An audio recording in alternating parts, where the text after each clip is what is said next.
This is part 2 of my audition tape. The first tape ran out and we're going to start up again.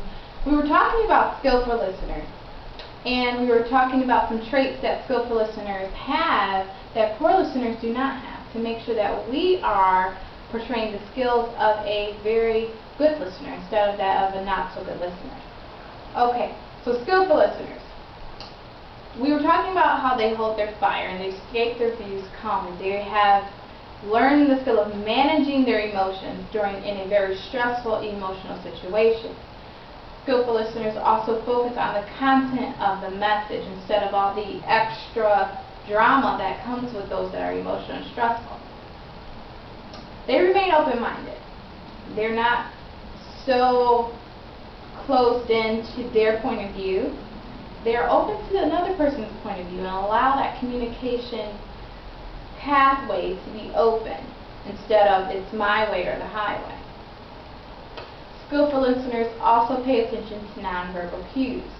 As we stated earlier in the last portion of the other video, when you're tapping your fingers or when the person's looking up or they're doing all this type of things or looks like they're not paying attention to you at all, they identify that. They have what I call a reality check, and they state what the reality is.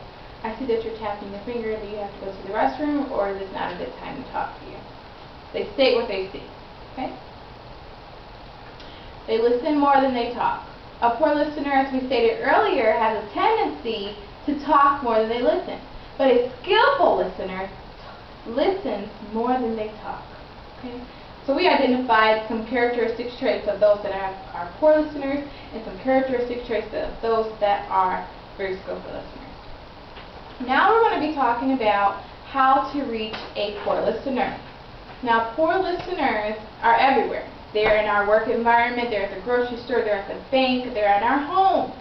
They're people that are still learning how to become effective listeners. But you still have a message that you're trying to get across. So how do you reach someone that is a poor listener? There's a couple things you can do. Number one, you can ask the listener to restate what he or she just heard. You can simply say, hey, I just want to make sure that you got my message correctly. Can you just give me a real quick summary of what I just said?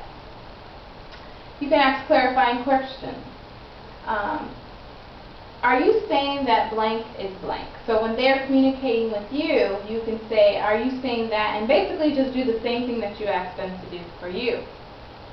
Ask for feedback in intervals and say something like, do that make sense?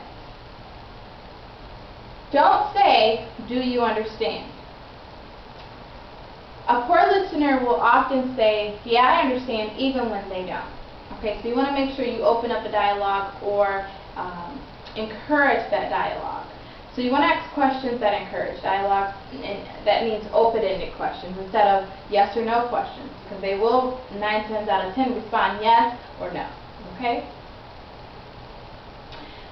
If you think the person has tuned out to what you're saying, and you feel that maybe I've been talking for about 20 minutes here and I feel like either no one in the room is listening or that the person I'm speaking to is giving me the blank face, a very good key thing to do, and I learned and a lot of other people do, is just stop talking. One of the basic things about public speaking is silence. Silence has a tendency to reiterate or put emphasis on the statement before what you just said. So if you feel like a person is not listening, just simply stop talking. Like so. Okay, if you think of that's for a tuned out listener, someone that has not completely tuned into you or has tuned out, and they're maybe on the laundry or the kids in the afternoon. That will bring them back. That silence has a tendency to bring us back. For some reason, it just brings us back to the status quo where we are. Okay. If you're interrupted, and you're often interrupted, I say use this with discretion. And very much so, use it in situations that you feel that it is necessary. Not in every situation it is necessary.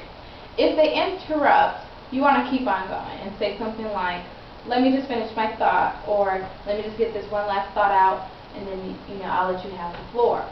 or that shows assertiveness and confidence. It also lets them know that I have a suggestion or a thought that I want to get out, and I want to make sure that you are hearing me correctly. So let me just finish my thought before you jump in. Okay? So those are some skills that you can do to reach poor listeners.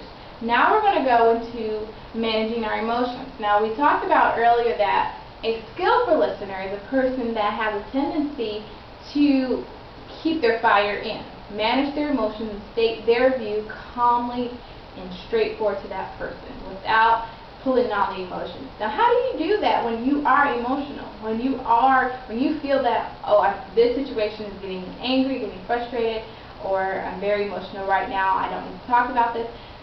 These are some things that you can do to help you manage your emotions.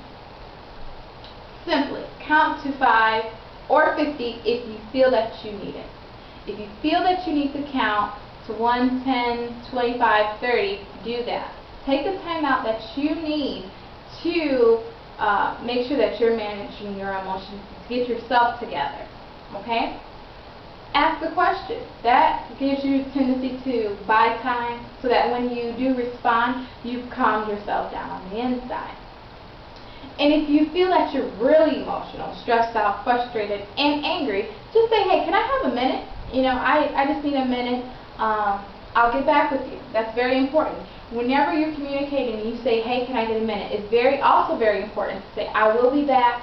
I just want 1 minute to think about what you said to make sure I heard you correctly and to hear things clearly. I'll be right back, okay?